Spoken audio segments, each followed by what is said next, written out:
I'm Danny from Made of Metal, aka Britain's strongest drummer, and I wanted to talk about the UKNS Southern Qualifier, which happened at the Wild Training Facility in High Wycombe this past weekend.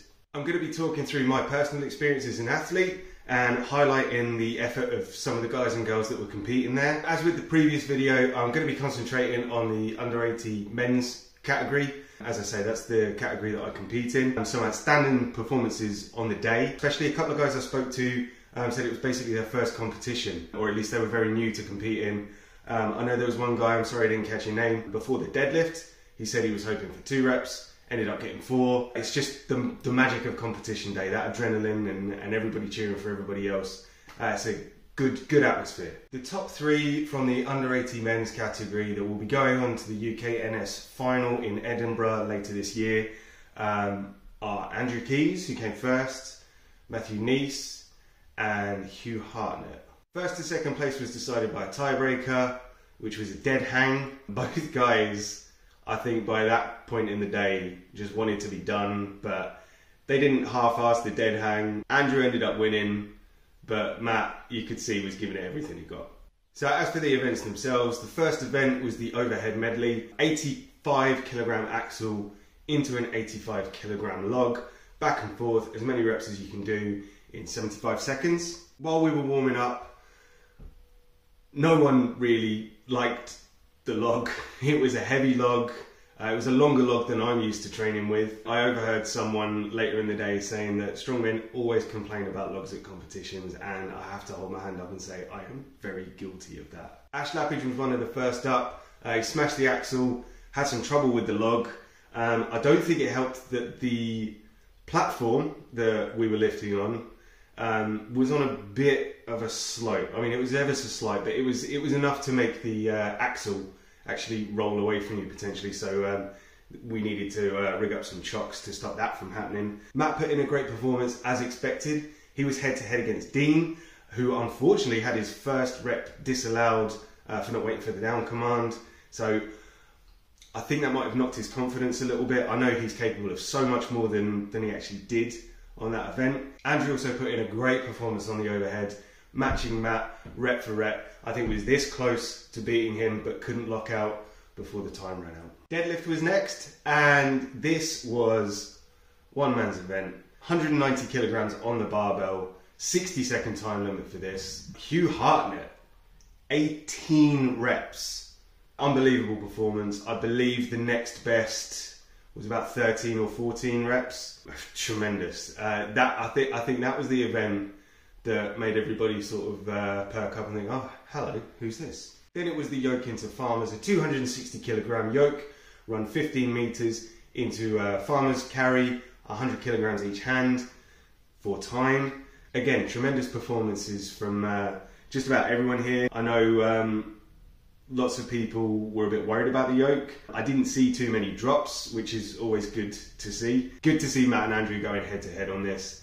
Matt told me at some point later in the day he thinks Andrew accidentally knocked into his yoke, which caused him to drop it, which lost him a couple of seconds. But I mean, still, I think in terms of times, they placed within the top 3, I think. Then it was the bag toss, which was Ash's time to shine. He absolutely smashed this event, no mistakes. 5 bags straight over the 4-meter bar. The bag toss can be a difficult event to train because of course you need the bags, you need specialist bags. I have Lean Body Strength Club bags which are holding up incredibly well, but you also need something to throw the bags over. You can look for branches. I was using neighbours' garages. So I think this event on the day came down to those that were able to train the event as it was on the day and those that were just trying to make the best of it. Then the final event changed due to unforeseen circumstances into a sandbag over yoke as opposed to a stone over yoke. It was a 100 kilogram bag over a 48-inch-ish yoke.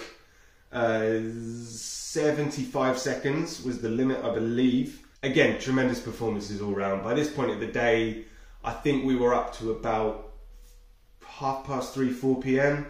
So I think everybody was flagging a little bit, but everybody gave it their all. Ash, again, I want to highlight his performance. He went in with a I don't even think he was confident picking the thing up, because I know he injured his wrist on a sandbag last year, and it's not quite sorted itself out yet. But the way he moved that, it was almost like he was lifting the bag up and just chest bumping it over the yoke. Tremendous to watch. And then it was the tiebreaker, which was the dead hang, which Andrew just won and celebrated with a pull-up. So as for my personal performance, I had expectations going in. I met or exceeded almost all of those expectations. I came out at 6th, this close to coming 5th. And going into the competition, I said, knowing the calibre of the athletes that were going to be there, coming 5th would be a dream placing for me. So to come this close, I'm very happy. The worst event for me was always going to be the overhead. I struggle with the log. It's something that I have been working on a lot under Josh Lancaster. I have made great gains over the past year. I will continue to make gains. There's a lot more there. It's just trying to find that consistency in the technique. The deadlift, I managed to get 10 reps. I was incredibly happy with that. Going in, deadlifting at home hasn't been feeling tremendous. I was looking for 7 reps. I thought that was realistic. But to get 10, that was my dream number. I need to give a special shout out to Mark, who was reffing me. He didn't say as much, but I had a suspicion in my head that I'd reach 9 reps, and Mark just encouraged me and just said 1 more, and so I knew that if I did that 1 more, I'd hit the double digits. Very happy. The yoke into farmers, I was blown away by my performance in this. I've trained it once at home. I trained it slightly differently to how it was set up, but previously I've only walked with the 260 kilogram yoke 2 or 3 times, so I managed to shave 10 seconds off of my training time. Finished with 17 seconds, which put me quite high in the points. Very happy with that. Couldn't have asked for more, I don't think. If there was a blemish on the day, it would be the bag toss.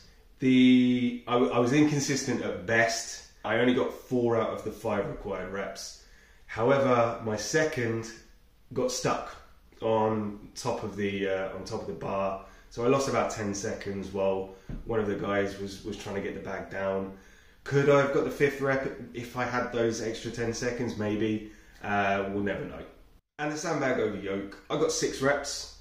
They were mostly solid reps. I wasn't rushing. I just wanted to be deliberate. I wanted to be precise, and did all I could do. So as far as the day went, I did mention that it was a long day. I think there were some logistical changes that could have been made that might have made the day run smoother.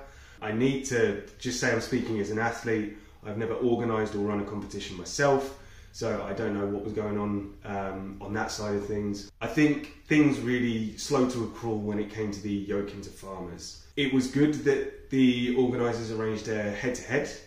However, one of the drawbacks is probably not a drawback day to day, but one of the drawbacks for a head-to-head moving event in that particular gym is, while it's very long, it's quite narrow. So it wasn't feasible to do what you might usually see, which is a relay.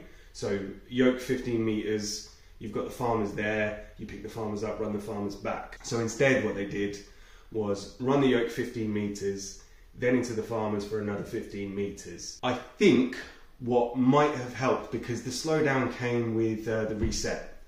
So after every single head-to-head, there was a good amount of time resetting the equipment. However, I think some of the opens used the opportunity to get some warm-up reps in, so it worked quite well for them. I think what may have worked better is, rather than having 15 meters into 15 meters, you set up 2 relays. So you have one 15-meter run, which is the yoke into farmers, and then on the other side you have the other competitor doing the same. Then that means you never have to reset, and you still get a head-to-head element, because at least one leg you're going to have the athletes running towards each other, so they'll be able to kind of see how the other guy is doing. Another thing that would have helped was making it clear who the next 2 or 3 athletes were going to be. There were a couple of moments where an event was going on, I wasn't sure when I would be up. competitions I've been at before, the MC will say, now we have so and so and so and so, next will be the following athletes and so on. I think it just gives the athletes a chance to get in the zone, as it were. And one other thing that I thought was a little bit odd was the competitor running order. So for the under 80s, there were 13 athletes, which is an odd number. So when you're running a head-to-head, obviously someone needs to go by themselves. Now, traditionally, when I've seen strongman competitions, and that's been the case, it's been the person in last place that goes by themselves. At this competition, it was sort of the reverse.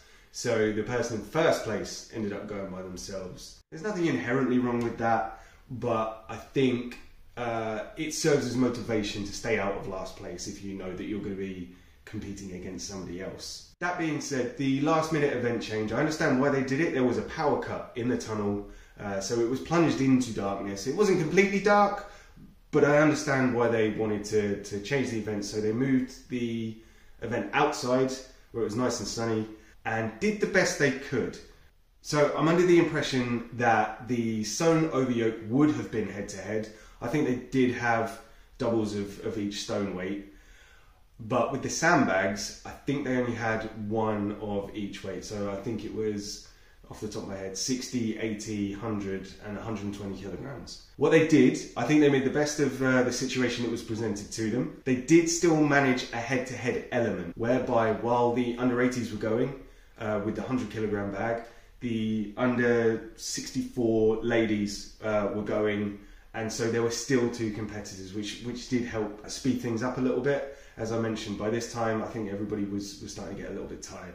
As I say, I'm only mentioning this as an athlete. I appreciate that putting on a competition, keeping score, keeping time, all the logistics have got to be pretty stressful. So it's not a knock on the organisers or the hosts or anything like that. Just some observations from an athlete. The atmosphere on the day was incredible. Everybody was really supportive of each other. I had a lot of fun. I had a lot of fun at the competition, and I'd happily go back for another competition. Hopefully place a bit higher. So that's my roundup of the UKNS Southern Qualifier from this past weekend. My training is going to be focused on my next competition, which is England's Strongest Man in June. It's going to be a heavy competition. There's going to be some monsters there. I'm just going to turn up and try and hit some PBs, I think. I hope you enjoyed this second video. Like I say, I am going to try and be a bit more regular with these. I have had a few sympathetic thumbs up, so if you can keep those coming, maybe share this around if you were at the competition or know someone that was there. I think we're going to gear this channel more towards the under 80 strongman scene, because as I say, that's where I am immersed. That's where I know the athletes. So hopefully in the future, once I get a bit more adept at this, I can maybe start having some people on, chatting to some of the athletes, getting to know them, and yeah, having a lot of fun with it. Cheers for watching.